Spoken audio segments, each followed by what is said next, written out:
नमन शारदे शुद्ध साहित्य साधकों, आज आपके समक्ष वीडियो सहित उपस्थित हूँ एक नया छंद विधान लेकर के। छंद विधान का नाम है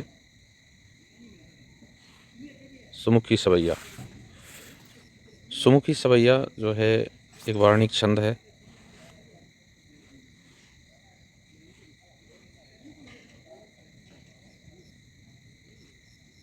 और वार्णिक छंद होने की वजह से इसमें शुद्ध गुरु और शुद्ध लघु का प्रयोग होगा, जैसा अभी सभी को मैं कई बार बता चुका हूँ, हर बार बताते रहता हूँ। अब बात करेंगे, वर्णवृत्तों में चारों चरण जो हैं वो समतुकांत रखे जाते हैं। समतुकांत चरणों को रखते समय क्या है, तुकांतता मिलाते समय लोग कुछ गलतियां कर रहे हैं। मैं तुकांत पर एक वीडियो बना भी चुका हूं, उस वीडियो को देखते नहीं हैं और तुकांत गलत मिला देते हैं। देखो, तुकांत जो है उसमें दो चीज़ों से मिलकर बनता है तुकांत। अभी मैं इस उदाहरण में चर्चा करूंगा तुकांत पर, विशेषता जो मेरे द्वारा रचित उदाहरण है उसमें। अगले नियम पर चलते हैं। प्रत्येक पंक्ति में जो है 23 वर्ण होते हैं, 23 वर्णों की गणना होती है प्रत्येक पंक्ति में। अगले नियम पर बात करेंगे। इसकी वार्णिक जो गणावली है वो इस प्रकार से है। जभान की 7 आवृत्तियाँ और पदांत में 1-2 है। जभान 1-2, ठीक है। और नीचे वाली जो गणावली है वो मैंने अभी चेंज नहीं कर पाई थी, मैं इसको पुनः चेंज करता हूँ आपके समक्ष। थोड़ा समय अधिक लगेगा इस वीडियो में, क्योंकि ये बीच में मेरे से गलती से रह गया है, पुराने छंद का ही है ना। तो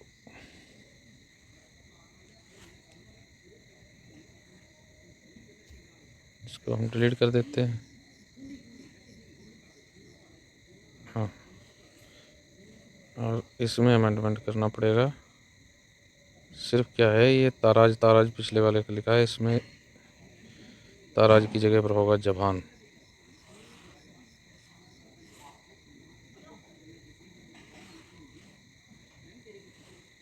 जभान को भी कॉपी करके सभी में पेस्ट कर देता हूँ। कहने का मतलब ये है कि जभान जो है उसकी 7 आवृत्तियाँ होंगी और अंत में पदांत में क्या है, एक लगा होगा, लघु गुरु। अभी मैं कैमरे की तरफ नहीं देख पा रहा हूँ क्योंकि इसको सही भी करना है। तब तक के लिए वीडियो बंद करने का भी इसमें ऑप्शन नहीं पता है मेरे को। लघु गुरु लगा, ठीक है। बस इतनी तब्दीली करने को थी। अब आ गए हैं हम मेन स्क्रीन पर दोबारा, और इसमें जो है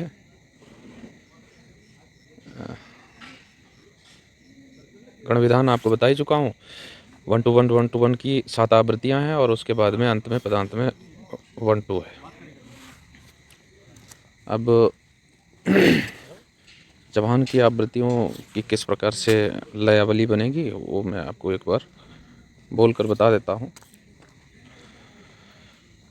जभान जभान जभान जभान जभान जभान जभान लगा, जभान जभान जभान जभान जभान जभान जभान लगा। इस प्रकार से इसको आप गुनगुना सकते हैं। अब इसका जो उदाहरण लिखा है मैंने, इसमें बात तुकांत पर भी करेंगे, है ना। विहान हुआ नव सूर्य उगा, शशिकांति अतीब मलिन हुई। विहंग उड़े नव कंज खिले, सरिता जल में खुशमीन हुई। पुराण पढ़े विद पंडित शिष्ट, विशिष्ट समष्टि कुलीन हुई। प्रभा प्रतिभा सब प्राप्त करे, वसुधा अंधियार विहीन हुई। इस प्रकार इसकी लय है। जभान जभान जभान जभान जभान जभान जभान लगा, 7 जभानों के बाद में अंत में लघु गुरु और शुद्ध गुरु का प्रयोग करना है। अब शुद्ध गुरु का प्रयोग क्यों करना है इसके बारे में भी बताऊंगा आज इस वीडियो में। थोड़ा बड़ा होगा ये वीडियो बेशक, लेकिन जानकारीपूर्ण होगा। तो पहले बात करनी है तुकांत पर। अब इसमें देखो, पहली पंक्ति में मलिन हुई, मीन हुई, कुलीन हुई, विहीन हुई। अब देखिए इसमें ईन और हुई जो है वो है पदांत, और ईन स्वरांत या फिर समांत कह सकते हैं उसको, समांत यानी समान स्वरों से अंत हो रहा है। ईन, ईन, ई जो है स्वर और न वर्ण व्यंजन भी है। तो ईन एक व्यंजन और एक स्वर, स्वर बड़ा होना चाहिए। छोटे स्वर पर जो है तुकांत कभी नहीं मिलाया जाता है। गज़लों में तक मिलाने पर है वैसे पाबंदी, लेकिन गज़लों में ले भी लेते हैं। लघु जैसे ना है, अभी ना, एक ना में भी आ स्वर है ना, लेकिन ना को ना के आ स्वर को कभी भी तुकांत समांत में नहीं लिया जा सकता है। इसलिए ईन, मलीन, मीन, कुलीन, हीन, इसलिए ईन को समांत लिया गया है। ईन समझ रहे, मलीन में भी ईन निकल रहा है, मीन में भी ईन निकल रहा है, कुलीन में भी ईन निकल रहा है, और विहीन में भी ईन निकल रहा है। और हुई, हुई, हुई, ये तो ईन हुई जो है ना, समांत और पदांत इन दोनों को मिलाकर तुकांत है। तो तुकांत ईन हुई माना जाएगा। अभी ईन जो है वो है समांत और हुई जो है वो है तुकांत। इस प्रकार से तुकांत मिलाने। अब इसमें हुई तुकांत भी पदांत भी रखने की आवश्यकता नहीं। कई बार जो लोग और बेहतरीन छंदकार जो होते हैं वो इस प्रकार से भी मिलाते हैं तुकांत। मेरे भी बहुत सारे छंदों में और शबैयों में इस प्रकार के तुकांत हैं। जैसे हुई का तुकांत अगर मिलाना है तो सुई हो सकता है। उसमें क्या, सुई, हुई, सुई, छुई, मुई, ये तुकांत भी हो सकते हैं। लेकिन अभी इसमें पदांत सहित तुकांत को लिया है। पदांत भी एक शब्द के रूप में लिया है, और उसमें पदांत क्या होगा, सिर्फ ई होगा हुई, छुई, सुई, मुई में, और ऊ जो है वो सम स्वर यानी समांत होगा। होता उसमें भी समांत और पदांत है, लेकिन उसमें बहुत छोटा पदांत और छोटा समांत। अभी पदांत जो है इसमें एक शब्दों का समूह है, दो शब्दों का समूह यानी, या फिर शब्द समूह भी हो सकता है। इससे भी बड़े समांत पदांत हो सकते हैं। और समांत तो हमेशा एक स्वर और एक व्यंजन छंदों में होना चाहिए। एक स्वर और एक व्यंजन छंदों में समांत होना चाहिए। ठीक, ज़्यादा नज़दीक हो जा रहा था वीडियो, मेरे को अनुभव नहीं है इसका बनाने का। अब बात करेंगे थोड़ी देर पहले मैंने कुछ बताने के लिए बोला था इसी वीडियो में कि उस पर भी चर्चा करेंगे। मेरे ध्यान में तो है, आ नहीं रहा है कुछ।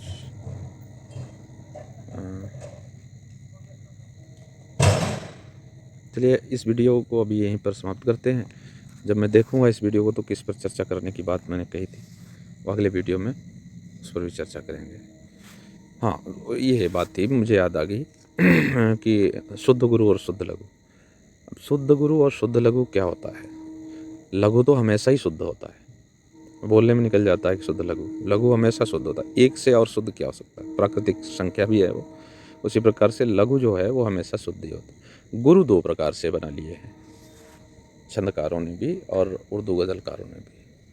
खासकर उर्दू गज़लकार जो हैं वो वाचिक परंपरा पर विश्वास रखते हैं, और हिंदी छंदकार जो हैं वो मात्रिक और वार्णिक परंपरा पर विश्वास रखते हैं। मात्रिक और वार्णिक छंदों में भी भेद होता है। मात्रिक छंदों में मात्राएं गिनी जाती हैं और वार्णिक छंदों में वर्ण गिने जाते हैं। वर्ण माने होता है अक्षर, और मात्रा माने होता है लघु गुरु का भार।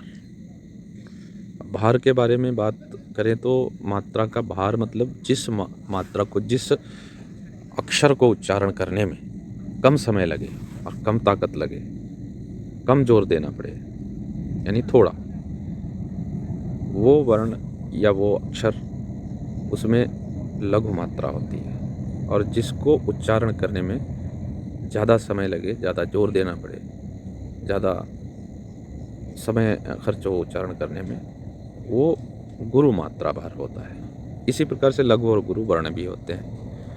लेकिन जब हम वार्णिक छंद गिनते हैं, अब आप बोलेंगे कि वर्ण भी लघु और गुरु होते हैं, मात्राएं भी लघु और गुरु होती हैं, तो फिर क्या भेद हो गया फिर? लेकिन भेद है। मात्रा गिनते समय आप वाचिक परंपरा को भी पालन कर सकते हैं। उर्दू विधान के अनुसार जब मात्रिक छंद लिखते हैं तो मात्रा गिनते समय दो लघु मात्राओं को भी एक साथ अगर लिख दिया जाए तो उसका उच्चारण करने में भी उतना ही समय, उतना ही जोर और उतना ही समय लगता है जितना कि एक गुरु को उच्चारण करते समय लगता है। यानी 2 लघु बराबर 1 गुरु मान लिया जाता है मात्रिक छंदों में। लेकिन अगर वर्णिक छंदों में ऐसा मान लिया जाए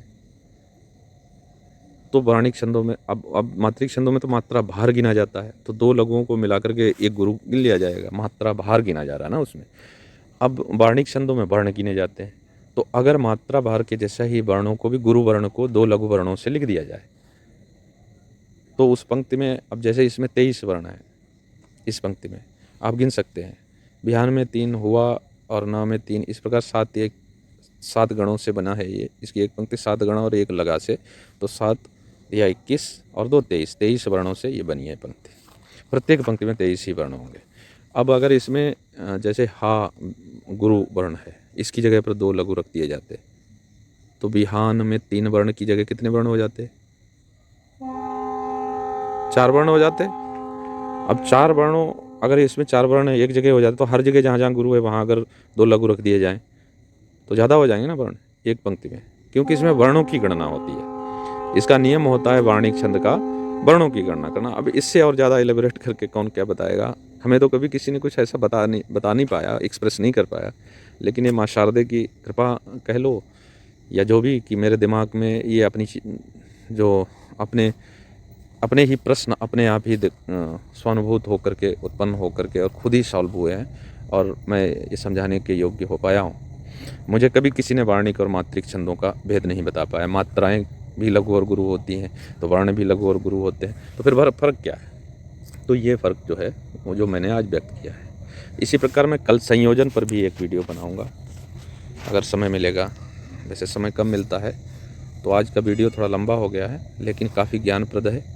अब मैं ऑन स्क्रीन आकर के और आप लोगों को कोशिश करूँगा अच्छी अच्छी बातें बताने की, और आपकी इच्छा है, आप चाहें तो चैनल को प्रचारित भी कर सकते हैं, इसमें सहयोग भी कर सकते हैं, और ना चाहें तो लाइक और सब्सक्राइब भी ना करते हुए भी आप देख सकते हैं, जिसको आवश्यकता पड़ती है। मैं किसी से प्रार्थना नहीं करूँगा कि वो मुझे सहयोग और बहुत ज़्यादा सपोर्ट करे। वो जिसको अच्छा लगेगा, कुछ ज्ञानवर्धक लगेगा, वो स्वयं ही आकर के सब्सक्राइब करेगा। सादर नमन।